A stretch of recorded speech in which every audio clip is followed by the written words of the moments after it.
Okay, yes, I do. Now, help me clarify something. A lot of people with this explosion on the internet and the awakening of people seeing the Illuminati, you see people talking about a lot of devil worshiping in the music industry and Hollywood as a whole and the boule.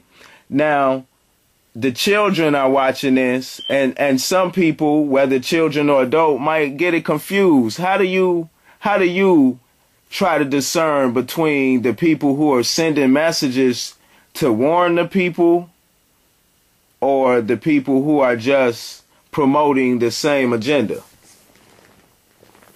Well, my thing is, first of all, you have to have an idea of what discernment is. And then everyone is built with it, whether or not you activate it. That's another thing. For example, you mentioned New World Order and Curtis Mayfield. Now, some people might say, "Oh, that's Illuminati. That's Illuminati. He's promoting the New World Order." But some other people might think, "Okay, he's warning the people of what's coming." Oh, well, that's really on them. That's nothing Professor Griff can do about that. I mean, my thing is, me and Chuck put out a song dealing with son of a Bush. Some people can say, well, they're promoting the Bush agenda when Bush was president, when the Bushes were president. Mm-hmm. That's on them. You don't have anything to do with that. I'd say listen to the damn song and be the judge for yourself. Okay. We clearly know what Curtis Mayfield was talking about when he talked about the New World Order. Definitely. He definitely wasn't promoting. I mean, even some fanatical, kind of crazy, mindless imps out there accuse me of being part of the Illuminati. I'm like, in my mind, I'm like, clearly they don't know what the Illuminati is. Oh, so okay, so you've even had accusations that you were a part of it, so you can understand what I mean. I understand exactly what you mean, but I don't get uptight about it because that's just coming from the ignorant masses of our people. Exactly. Now, me and you spoke earlier, and you said once how a lot of these rappers are puppets, and they're basically confusing the people. So I'm speaking on the confusion that we have in the industry today versus people trying to speak out against it, but trapped in the industry.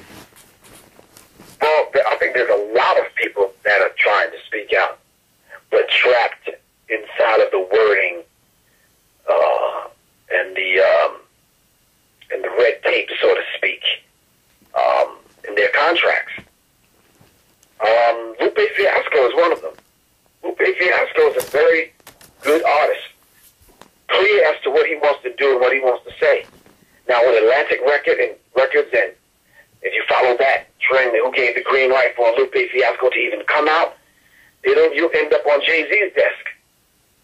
Right. He had a lot of problems dropping this last album, Lasers, which came out last month, and he's been reportedly saying how he doesn't really like it as an album. He only likes a few songs, and it was a lot of red tape, as you say, from the record labels to put out a weak album, a pop album, I should say. Yeah, not necessarily a weak album, but an album that fits into the machine world, something that the machine world can get a hold of and then project an image that is not really Lupe Fiasco. And then now, in order for him to eat, he has to fit that image. Right. I can see that. And I wanted you to sort of tell people who may not know the tricks that a young rapper, uneducated artists coming into the music business will get sucked into. I sort of wanted you, of all people, to talk about the technology that they use.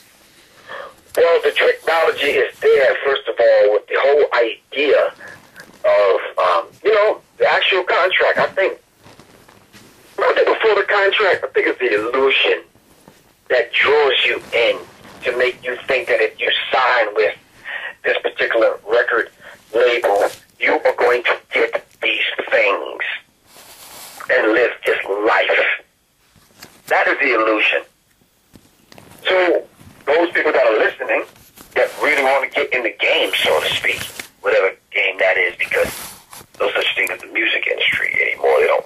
They're not selling music, so Understood. I don't know what they're selling.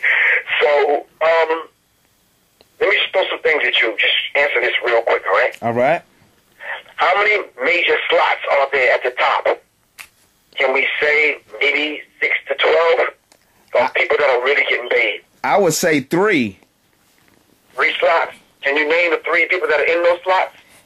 Right now, it was who I said earlier, Lil Wayne, Kanye West, and Jay-Z. And of course, Nicki Minaj on the female side. Okay, but we do have to understand that there are other people that, quote-unquote, not counterparts, but there are people that are there with them, like Buffy's and these kind of people are really getting paid, so we can't leave those people out.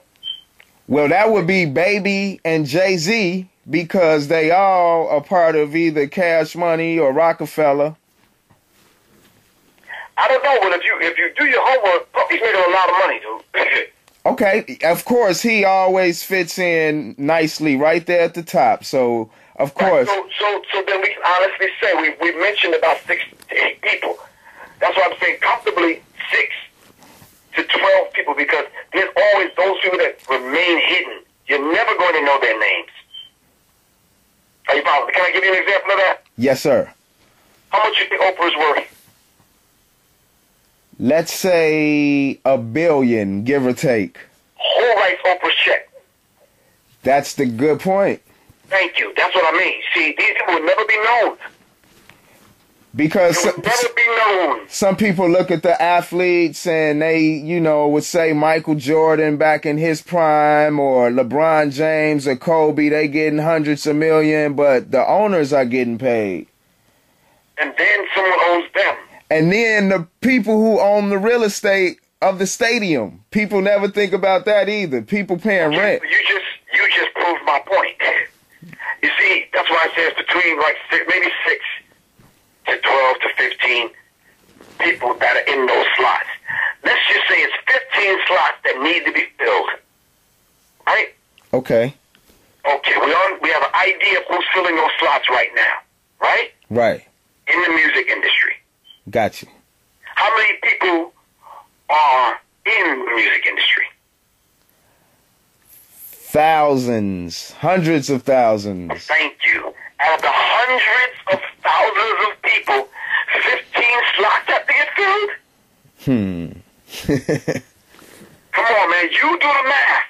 Hey, remember, I thought it was 3. So you do the math now. Yeah, exactly.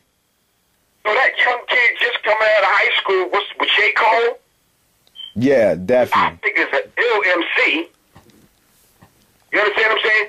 Might have to compromise his integrity and his artistic merit to fit into the machine world in order to fit into one of those 15 slots.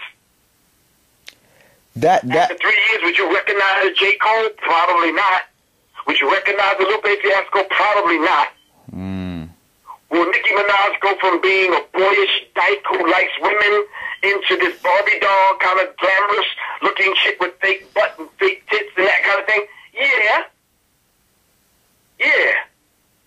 Will somebody come out like Jay Electronica, who's part of the 5% Nation of God's Earth, and you probably see him 2 years later after he signed with Jay? Probably won't even recognize dude. Myself, if you want to operate in the $200, $300, $400, $500 million club, the Billionaire Boys Club. These people have to bring you in, and yes, more than likely, you're going to have to take some oaths, and you got to swear and go through this blood ritual. And it's blood in, blood out.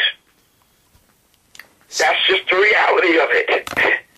These people are not going to let you come up into that space making billions of dollars without them having their hand in it. Plain and simple. Do they use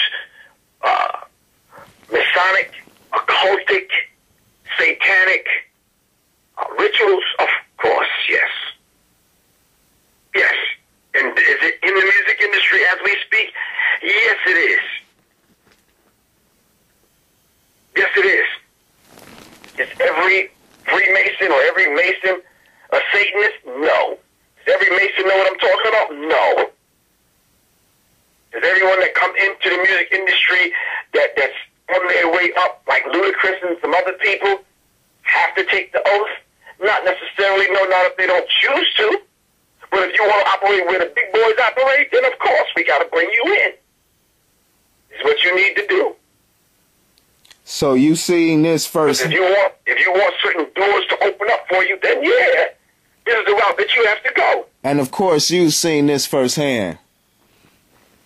Oh man, firsthand.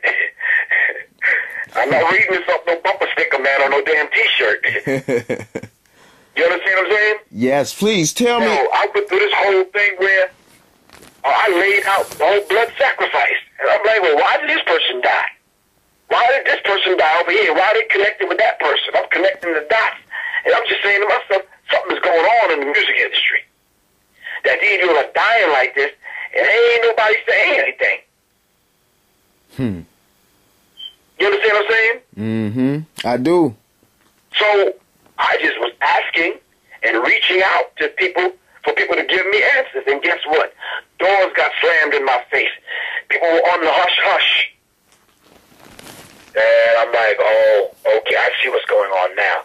People are sacrificing other people to see if they can kind of get ahead. And it's ugly. And then, surprisingly enough, Kanye West said it on the stage in front of millions of people. So he know he sold his soul to the devil. He know it's a crappy deal.